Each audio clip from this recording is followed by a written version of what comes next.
주님께서 여러분과 함께 마테오가 전한 거룩한 복음입니다.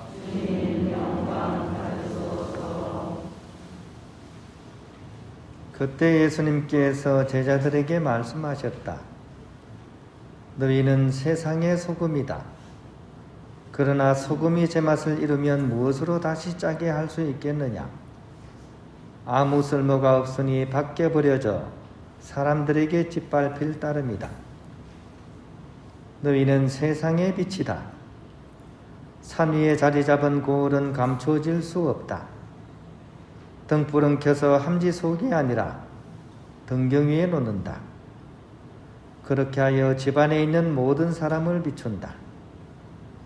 이와 같이 너희의 빛이 사람들 앞을 비추어 그들이 너희의 착한 행실을 보고 하늘에 계신 너희 아버지를 찬양하게 하여라.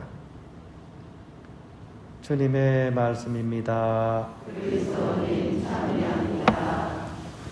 잘 뵙니다. 혹시 여러분들이 성당에 나온다는 이유로 총을 쏘려고 하면 여러분 성당 나오시겠어요? 아니면 성당에 나온다는 이유로 폭탄이 설치돼서 터진다고 하면 성당에 나오시겠습니까? 나는 나오겠다. 손 한번 들어보실래요? 예? 예? 예? 의견이 왜 분분히 이렇게 갈립니까? 그런 일이 무슨 얘기를 하냐고 하실 분이 계시겠죠? 근데 실제로 지금 벌어지고 있는 일입니다. 지금 우리 메인 미사 맨 뒷장 보세요. 나이지리아. 지금 현재 벌어지고 있는 일입니다. 보코하람 무장단체가 성당에 나온다는 이유로 2021년 1월부터 2022년 6월까지 7,600명의 신자들을 살해했습니다. 지금도 계속 벌어지고 있습니다. 교황님이 지금 어디 계시죠?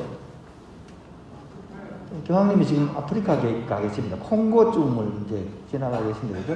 아프리카가 굉장히 이렇게 폭력이 난무하고 내전이 많이 벌어지고 하다 보니까 교황님이 이제 거기 연세도 많으시고 몸도 불편하신데 거기 가셨습니다. 무엇을 의미합니까? 우리의 기도와 관심이 필요하다는 의미입니다. 우리의 어떤 지금 자리만 생각하지 말고 이 순간 이 세상에서 함께 신앙의 길을 걷고 있는 그런 교우들 우리가 꼭 기억하고 이렇게 기도를 우리가 드렸으면 좋겠습니다. 우리가 거기 가서 직접 뭐를 해줄 수는 없잖아요. 그래도 적어도 같은 신앙인이라면 그들을 위해서 우리가 기도를 드릴 수 있어야 됩니다. 그래서 이번 한 주 동안 특별히 아프리카 교회를 위해서 여러분들이 기도를 많이 이렇게 해주시면 좋겠습니다. 그리고 목숨을 바치면서까지 성당에 나가시는 그분들에게 있어서 신앙이 무엇인지를 한번 성찰해보고 또한 나의 신앙은 어떤지를 또한 우리가 한번 들여다볼 수 있는 그런 한 주간이 되었으면 좋겠습니다. 우리는 또 우리 삶의 자리에서 또한 우리가 살아가야 될 그런 신앙인의 삶을 또한 이렇게 충실히 살아갈 수 있어야겠습니다. 오늘 복음 말씀은 지난주 행복선언에 이어지는 말씀입니다. 진복팔당이죠. 참된 행복에 대해서 예수님께서 가르치셨습니다.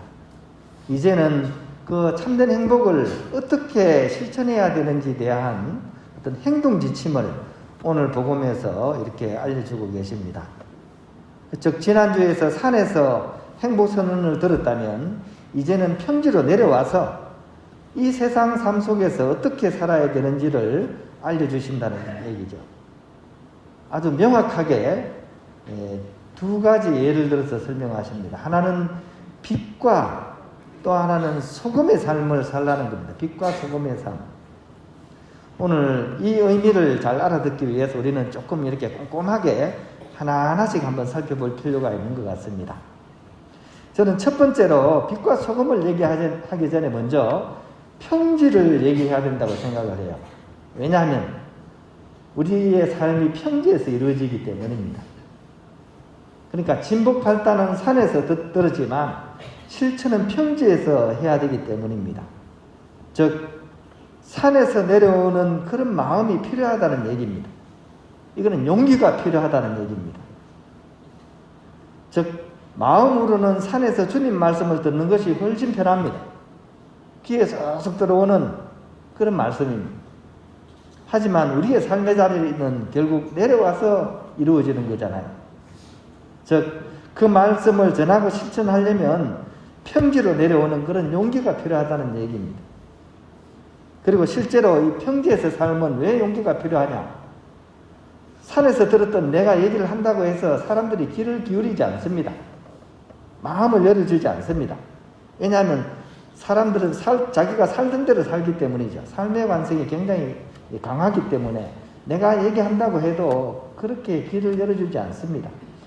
심지어 반대하고 박해를 받기도 합니다. 오늘 이 독서의 천하의 바오로 사도마저도 이런 얘기를 해요. 내가 고린토에 갔을 때 내가 약했다.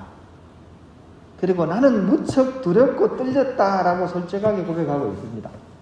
이 당대의 지식인이, 그 당대의 가장 똑똑한 사람이 이 복음을 전하는데 좀 어떻게 흔히 하는 얘기로 쫄아버린 거예요. 쉽지가 않다는 얘기죠. 그래서 일단은 제일 먼저 용기가 필요합니다. 질러보는 용기가 필요합니다. 이 수도원이나 소녀원 입회도 사실 마찬가지죠. 그죠? 제가 이 수도원에서 성서 담당자를 해서 잘 압니다. 자꾸만 재는 사람이 있어요. 내가 갈까 말까 갈까 살아볼까 말까.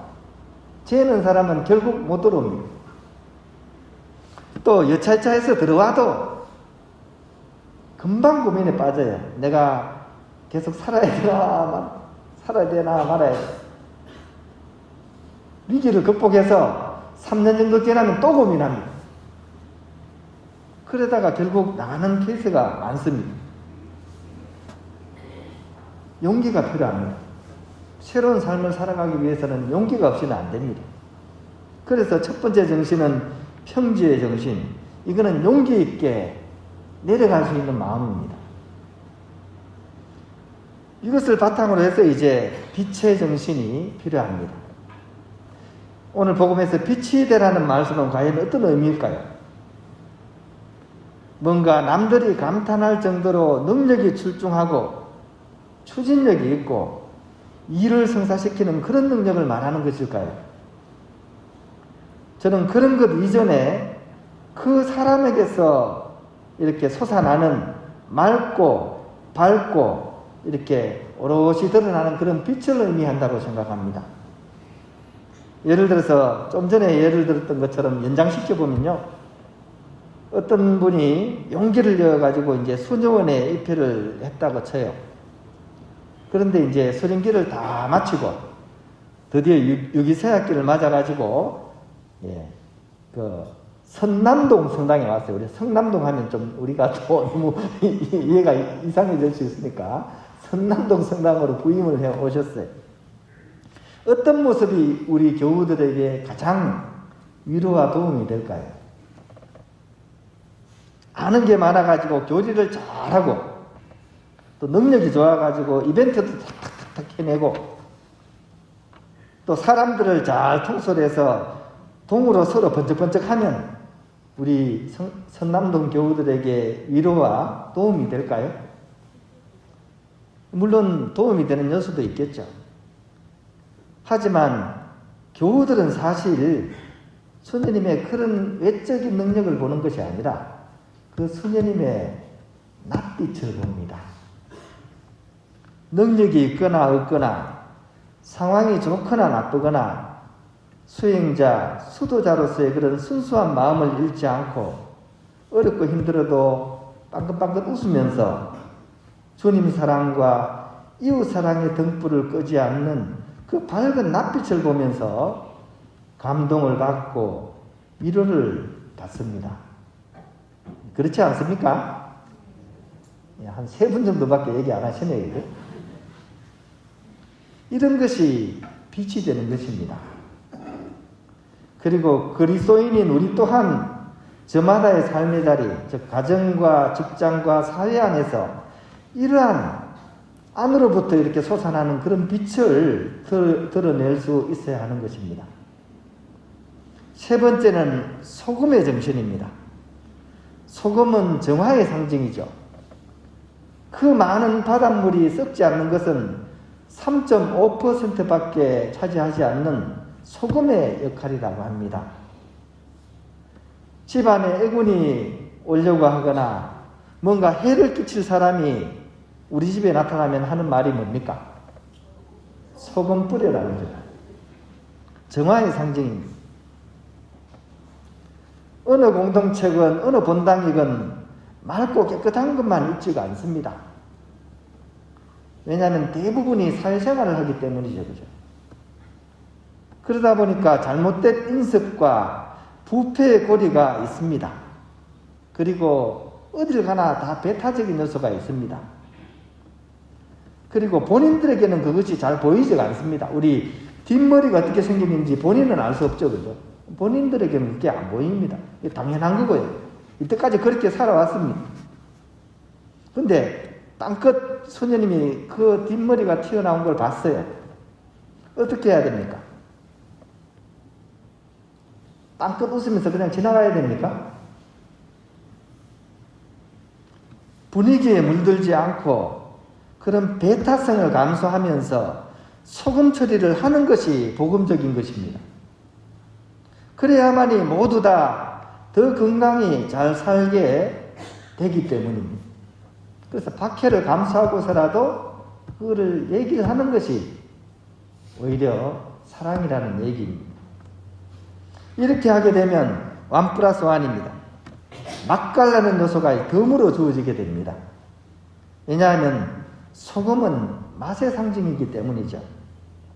요즘 제일 인기 있는 빵이 무슨 빵이죠? 소금빵입니다. 왜 소금빵이 인기 있을까요? 달달한 단맛보다는 짭짤한 맛이 질리지 않고 더 오래 가기 때문입니다. 그런 의미에서 우리는 소금의 정신을 잊어버리지 말아야 되겠습니다. 이상으로 산에서 내려온 그런 평지에서의 그런 용기와 그리고 빛과 소금의 역할에 대해서 간략하게 살펴보았습니다. 그리스도인의 영성은 바로 이처럼 산 위에서가 아니라 세상 속에서 이루어지는 그런 복음살이라는 사실을 기억하면서 우리가 이 세상 안에서의 그런 복음적인 삶을 잘 살아갈 수 있도록 마음을 다지는 그런 한 주가 되었으면 좋겠습니다. 시중에 지금은 그리움의 덧문을 닫을 시간이라는 시가 있습니다. 저는 이것을 조금 패러디해서 우리들을 위해서 지금은 참 행복의 좁은 문을 열 시간이라는 시로서 좀 바꿔가지고 한번 읽어드리고 싶습니다. 세상을 잊기 위해서 나는 산으로 올라가는데 물은 저 아래로 세상으로 졸졸 흘러간다. 버리려는 듯 비우려는 듯 산으로 올라가는데 채우려는 듯 씻으려는 듯 물은 세상 안으로 흘러간다. 우리 흔히 하는 얘기로 세상사 지긋지긋해서 다 잊어버리고 산으로 가는 사람들이 있죠. 그죠? 그분이 산을 탁 올라가다가 문득 오른쪽을 보니까 시냇물이 졸졸 흘러가는 걸 보고 이것을 이제 생각한 거죠. 아, 나는 세상을 잊기 위해서 또 세상을 버리기 위해서 산으로 가는데 이 시냇물은 오히려 세상을 채우기 위해서 씻기 위해서 졸졸졸 세상으로 내려가는구나. 이분이 산을 올라갔는지 내려갔는지는 알 수가 없습니다. 하지만 우리의 영성은 분명하게 세상으로 내려가서 이 세상을 정화시키고 세상을 비옥하게 만드는 그런 영성이라는 사실을 기억하고 우리의 삶이 산 위에서만이 아니라 이 땅으로 내려와서 이 평지에서 온전하게 이루어야 될 그런 복음의 길이라는 사실을 우리가 꼭 기억하면서 이 한 주 동안 그런 삶들을 이렇게 잘 읽어갈 수 있었으면 좋겠습니다.